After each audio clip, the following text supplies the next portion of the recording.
Everyone, welcome back to my channel. ಇವತ್ತು millets ಇಡ್ಲಿನ ಮಾಡೋದು ಹೇಗೆ ಅಂತ ತೋರಿಸ್ಕೊಡ್ತೀನಿ. ಇದನ್ನು ಇಡ್ಲಿನೂ ಮಾಡ್ಬೋದು, ಇಲ್ಲ ದೋಸೆ ಸಹ ಮಾಡ್ಕೊಳ್ಬಹುದು. ಎರಡನ್ನೂ ಮಾಡಿ ನಾನು ಇವತ್ತು ತೋರಿಸ್ಕೊಡ್ತೇನೆ. ಇದು ತುಂಬಾ ಟೇಸ್ಟಿಯಾಗಿ ಇರುತ್ತೆ. ಹಾಗೆ ಇದು ಮಾಡೋದು ಹೇಗೆ ಅಂತ ನಾನಿಲ್ಲಿ ತೋರಿಸ್ಕೊಡ್ತೀನಿ. ಮೊದಲಿಗೆ ನಾನು ಸ್ವಲ್ಪ ನವಣೆಯನ್ನು ತೊಗೊಂಡಿದ್ದೀನಿ, ಹಾಗೆ ಸ್ವಲ್ಪ ಹಾರಕನ್ನು ತೊಗೊಂಡಿದ್ದೀನಿ. ಇದೆರಡು ಮಿಲೆಟ್ಸ್ನ ಯೂಸ್ ಮಾಡಿಕೊಂಡು ನಾನು ಇವತ್ತು ಇಡ್ಲಿಯನ್ನು ಮಾಡ್ತಿರೋದು. ನಾನು ಇದಕ್ಕೆ ರೈಸನ್ನು ಯೂಸ್ ಮಾಡ್ತಾ ಇಲ್ಲ. ವಿತೌಟ್ ರೈಸ್ ನಾನಿವತ್ತು ಇಡ್ಲಿಯನ್ನು ಮಾಡಿ ತೋರಿಸ್ತಾ ಇದ್ದೇನೆ. ನಾನಿಲ್ಲಿ 1 ಕಪ್ ಆಗುವಷ್ಟು ನವಣೆಯನ್ನು ತೊಗೊಂಡಿದ್ದೀನಿ. ಹಾಗೆ 1 ಕಪ್ ಆಗುವಷ್ಟು ನಾನು ಇಲ್ಲಿ ಹಾರಕವನ್ನು ತೊಗೊಳ್ತಾ ಇದ್ದೇನೆ. 2 ಸಮ ಪ್ರಮಾಣದಲ್ಲಿ ನಾನಿಲ್ಲಿ ತೊಗೊಂಡಿದ್ದೀನಿ. ಇದನ್ನು ಚೆನ್ನಾಗಿ ವಾಶ್ ಮಾಡ್ಕೊಳ್ಬೇಕಾಗತ್ತೆ. 1-2-3 ಸಲನಾದರೂ ಚೆನ್ನಾಗಿ ವಾಶ್ ಮಾಡ್ಕೊಳ್ಬೇಕು. ಹಾಗೆ ಈ ಇಡ್ಲಿ ಸಹ ತುಂಬಾ ಸಾಫ್ಟಾಗಿ ಬರುತ್ತೆ, ಇಲ್ಲ ದೋಸೆ ಅನ್ನೋದು ಸಹ ತುಂಬಾ ರುಚಿಕರವಾಗಿ ಬರುತ್ತೆ, ತುಂಬ ಸಾಫ್ಟಾಗಿ ಸಹ ಬರುತ್ತೆ. ಹಾಗೆ ನಾನು ಇಲ್ಲಿಗೆ 1-2 ಚಮಚ ಆಗುವಷ್ಟು ಕಡಲೆ ಹಿಟ್ಟನ್ನು ಹಾಕ್ಕೊಂಡಿದ್ದೀನಿ. ಹಾಗೆ ಅರ್ಧ ಕಪ್ ಆಗುವಷ್ಟು ಉದ್ದಿನ ಬೇಳೆಯನ್ನು ಹಾಕ್ಕೊಂಡಿದ್ದೀನಿ. ಸ್ವಲ್ಪ ಮೆಂತೆಯನ್ನು ಯೂಸ್ ಮಾಡ್ತಾ ಇದ್ದೀನಿ. ಇದನ್ನೆಲ್ಲ ಚೆನ್ನಾಗಿ ವಾಶ್ ಮಾಡ್ಕೊಳ್ತಾ ಇದ್ದೇನೆ.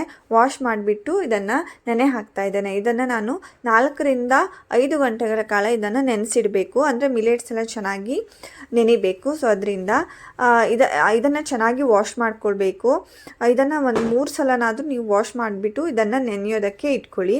ಇದೆಲ್ಲ 4 to 5 hours ನೆಂದಾದಮೇಲೆ ಇದನ್ನು ನೀರನ್ನು ಒಂದ್ಸಲ ಮತ್ತೆ ಚೆನ್ನಾಗಿ ತೊಳ್ಕೊಂಡು ನಾನು ಕ್ಲೀನ್ ಮಾಡ್ಕೊಳ್ತಾ ಇದ್ದೇನೆ. ಹಾಗೆ ಇದನ್ನು ಮಿಕ್ಸಿ ಜಾರಿಗೆ ಹಾಕ್ಕೊಳ್ತಾ ಇದ್ದೇನೆ. ನಾನಿಲ್ಲಿ ಎರಡು ಸಲ 2 ಬ್ಯಾಚ್ ಮಾಡಿಬಿಟ್ಟು ಮಿಕ್ಸಿ ಜಾರಿಗೆ ಹಾಕ್ಕೊಳ್ತಾ ಇದ್ದೀನಿ. ನಿಮ್ಮ ಹತ್ರ ಗ್ರೈಂಡರ್ ಏನಾದರೂ ಇದ್ದರೆ ನೀವು ಅದನ್ನು ಸಹ ಯೂಸ್ ಮಾಡ್ಬೋದು, ಅದರಲ್ಲಿ ಇನ್ನೂ ಚೆನ್ನಾಗಿ ಬರುತ್ತೆ. ನಾನಿಲ್ಲಿ ಮಿಕ್ಸಿಯಲ್ಲಿ ಹಾಕಿಬಿಟ್ಟು ರುಬ್ಕೊಳ್ತಾ ಇದ್ದೇನೆ. ರುಬ್ಕೊಂಡಂತಹ ಏನು ಬ್ಯಾಟರ್ ಇದೆ ಅದನ್ನು ಒಂದು ಪಾತ್ರೆಯಲ್ಲಿ ಹಾಕಿಟ್ಕೊಳ್ತಾ ಇದ್ದೇನೆ. ನಾನು ಸ್ವಲ್ಪ ನೀರು ಹಾಕಿಬಿಟ್ಟು ರುಬ್ಕೊಂಡಿದ್ದೀನಿ.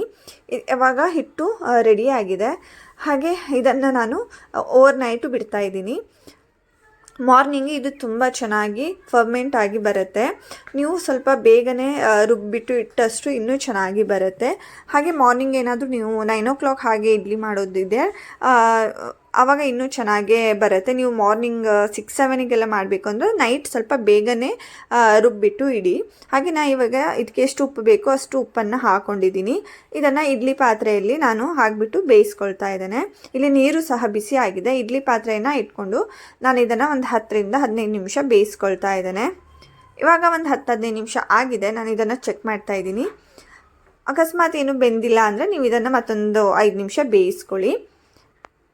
ಇದು ಚೆನ್ನಾಗಿ ಬೆಂದಿದೆ. ಇವಾಗ ನಾನು ಇದನ್ನು ತಣ್ಣಗಾಗೋದಕ್ಕೆ ಇಡ್ತಾ ಇದ್ದೇನೆ. ನೀವು ನೋಡಬಹುದು ಇವಾಗ ಇಡ್ಲಿ ಚೆನ್ನಾಗಿ ರೆಡಿ ಆಗಿದೆ. ನಾನು ಇವಾಗ ಇದಕ್ಕೆ ಏನು ಪೀನಟ್ ಚಟ್ನಿಯನ್ನು ಮಾಡ್ಕೊಂಡಿದ್ದೆ. ಪೀನಟ್ ಚಟ್ನಿ ಜೊತೆಗೆ ಇದು ತುಂಬಾ ಟೇಸ್ಟಿ ಅಂತ ಅನ್ನಿಸ್ತು.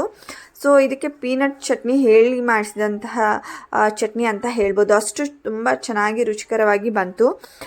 ಇದನ್ನೇ ನಾನು ಇವಾಗ ಇದೇ ಹಿಟ್ಟನ್ನು ನಾನು ದೋಸೆ ಸಹ ಮಾಡಿ ತೋರಿಸ್ತೀನಿ.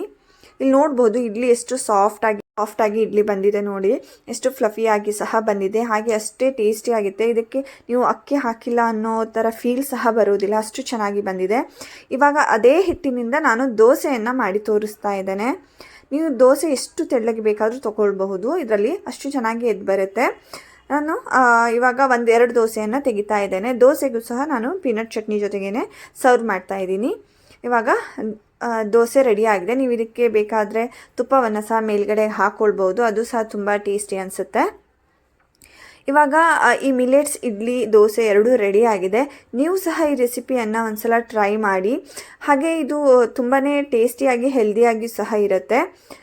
ಇವಾಗ ದೋಸೆ ರೆಡಿ ಆಗಿದೆ. ನಾನು ಇದನ್ನು ಚಟ್ನಿ ಜೊತೆಗೆ ಸರ್ವ್ ಮಾಡ್ತಾ ಇದ್ದೀನಿ. ಮಾರ್ನಿಂಗ್ನ ಇಡ್ಲಿ ಮಾಡಿಬಿಟ್ಟು ಸಂಜೆಗೆ ಏನು ಟೀ ಟೈಮಲ್ಲಿ ದೋಸೆಯನ್ನು ತೆಕ್ಕೊಂಡು ತಿನ್ಬೋದು. ಇಲ್ಲ ಫ್ರಿಜ್ಜಲ್ಲಿ ಬ್ಯಾಟರ್ನ ಇಟ್ಬಿಟ್ರೆ ನೆಕ್ಸ್ಟ್ ಡೇಗೆ ನೀವು ಸಹ ದೋಸೆಯನ್ನು ಸಹ ಮಾಡ್ಕೊಳ್ಬಹುದು ಸೇಮ್ ಬ್ಯಾಟರಿಂದ. ನೀವು ಸಹ ಈ ರೆಸಿಪಿಯನ್ನು ಟ್ರೈ ಮಾಡಿ, ಹಾಗೆ ಬಂದು ಕಮೆಂಟ್ಸ್ ಮಾಡಿ. Thank you.